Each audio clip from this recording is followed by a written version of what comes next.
Hey, welcome to Flemdog Tutorials. Today we're going to look at a sample test problem about stoichiometry. It's not true to reality, but we can use it for practice. Propane, C3H8, can be used in automobiles instead of gas. Different automobiles use different amounts of propane to travel 1 mile. For example, a large semi-truck will use 1 gallon of propane to travel about 5 miles. 1 gallon of propane is equal to 1923 grams. So we have that in parentheses. Propane reacts by a process called combustion.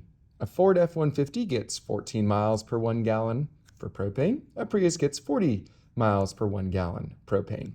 The combustion reaction for both vehicles is the same, even though they travel different amounts on 1 gallon of propane. So here's what we have to do.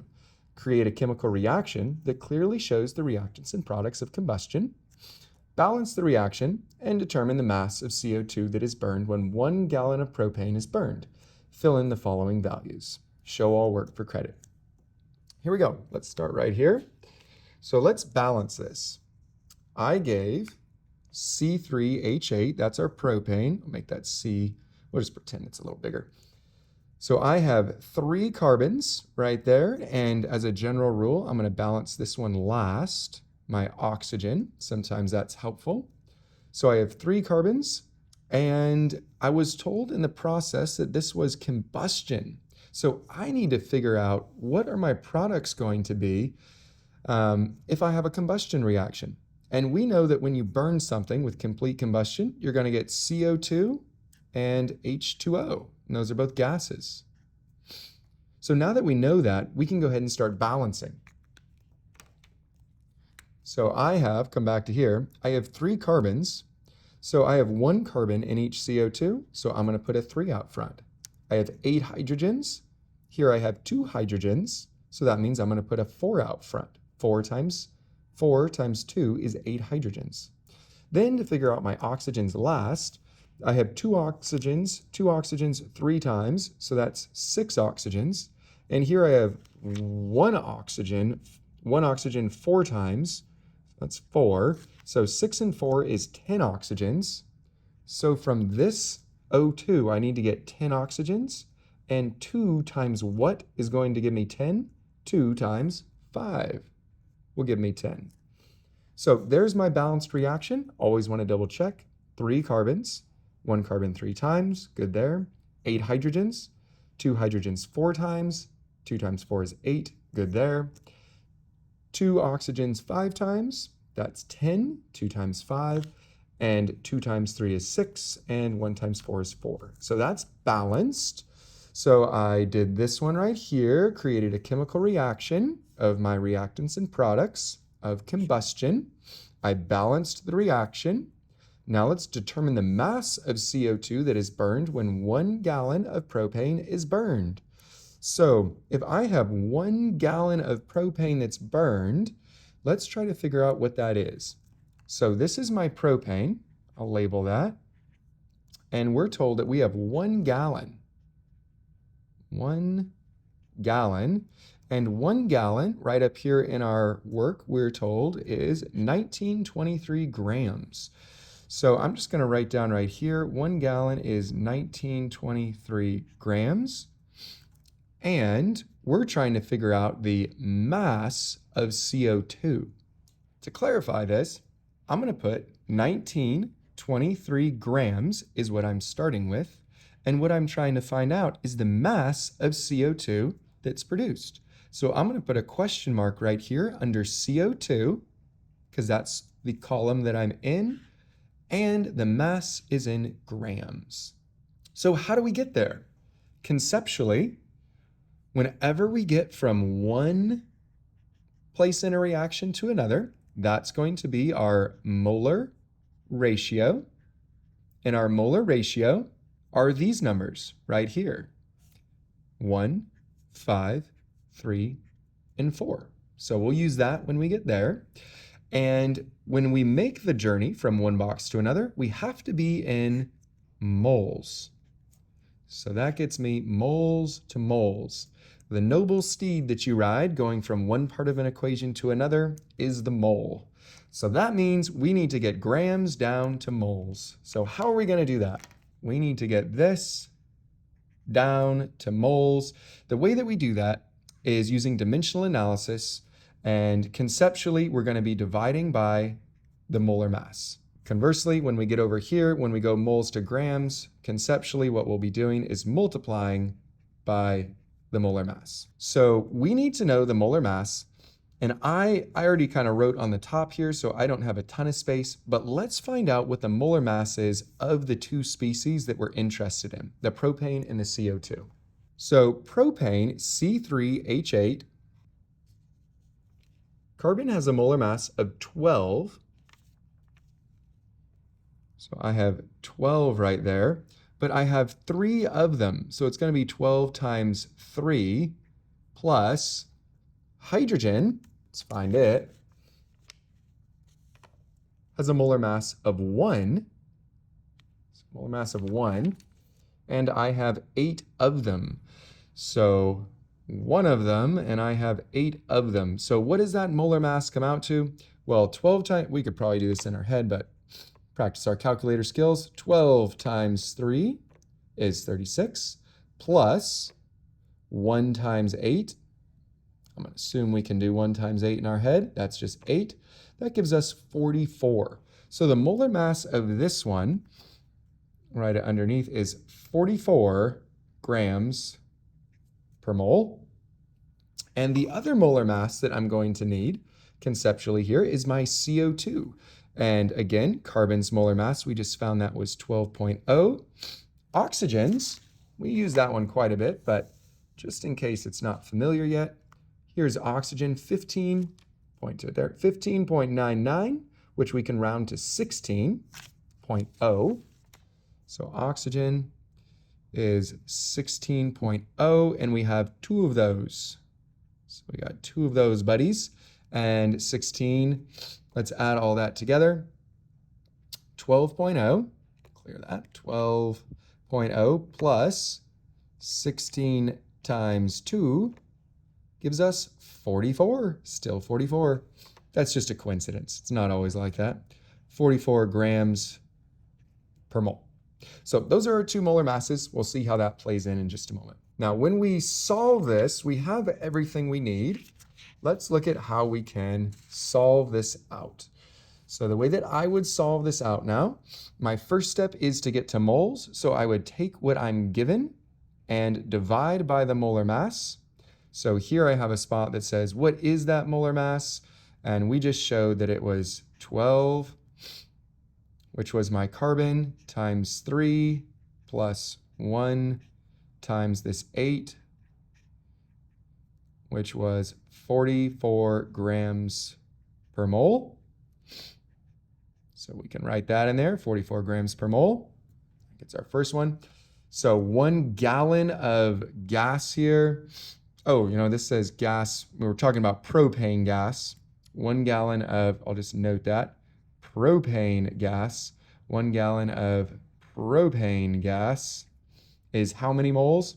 Well, what we're going to need to do is take our 1923, which we did here, and divide by molar mass. And let's show that with dimensional analysis. Try to use the same colors. 1923 grams, 1,923 grams of propane. We have 1,923 grams of propane, and we're going to multiply that. And our steps whenever we convert from one unit to another are to write what we're given, put a placeholder or 2, and then write where we're going, and we're going to, I'll do that in red, to moles. Step 2 was show where we're going. Step 3 now, do your conversions. So the way that I like to do this, let me get this green. We know the molar mass is going to be our conversion factor. So how do we know where it goes? We write down what this number means, and it means 44 grams per 1 mole. So under right here, I need to cancel grams. So I cancel my units with grams, and I'm going to moles. So moles will be the top. Now I use my conversion factor, 44 grams, and 1 mole. right there. So I have 1923 divided by 44. 1923 divided by 44 gives us 43.7. So 43.7 moles right there for that one. And now let's move on to the molar ratio. And we can jot that in here to our conceptual flow chart here. So the molar ratio, that is these numbers right out here, these coefficients. And the way that we do the molar ratio, I like to think about it as where I'm going, and this pretty much always works, going over from. For this particular problem, we're going to CO2, which is 3, and we're coming from propane, which is, I'll put a 1 here just so we can see it, which is 1. So I'm going to be multiplying this number by 3 to get that number. So let's do that. I'm going to cover this up for just a moment. 43.7 times 3 gets us 131.1. So 131.1 moles. So that's my moles of CO2. And did my number, for every one of these, I need 3 of these. So for this amount, I need 3 times as much here. Did I do that? I did. This number's 3 times bigger. So conceptually, I'm good. Now let's go ahead and put this 131 moles work right down here for my molar ratio. So my molar ratio, it says no work needed, just the ratio. So that means we're going to 3 moles of CO2. I'll put what I'm going to. And I'm coming from, this is my from, 1 mole of C3H8, which is my propane. Okay, so there's my molar ratio. Now let's show how we got this 131 moles right there. So how did we do that? We took the number that we started with, 43.7 moles. We put it over 1. Then we put some placeholders here. And we said where we're going was moles. But this time it's moles of CO2, so I'll put that right there. Whereas this was moles of, I'll try to make this small, C3H8.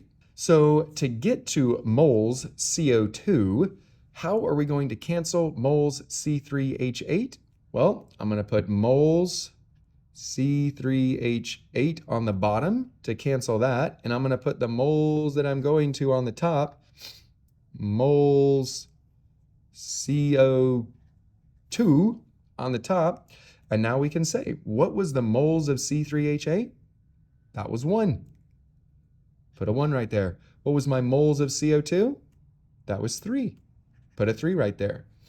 And we said 43.7 times 3 was 131.1. Last step here, if we're going to get to our grams, we're going to need to multiply by the molar mass. And this is our new molar mass. It just is a coincidence that it happens to be the same as this one, but we showed how we found that here. So the molar mass of CO2, let me get my green just so we show it in our work box. This is 12.0 grams. Again, that was for carbon, in case we forgot that one.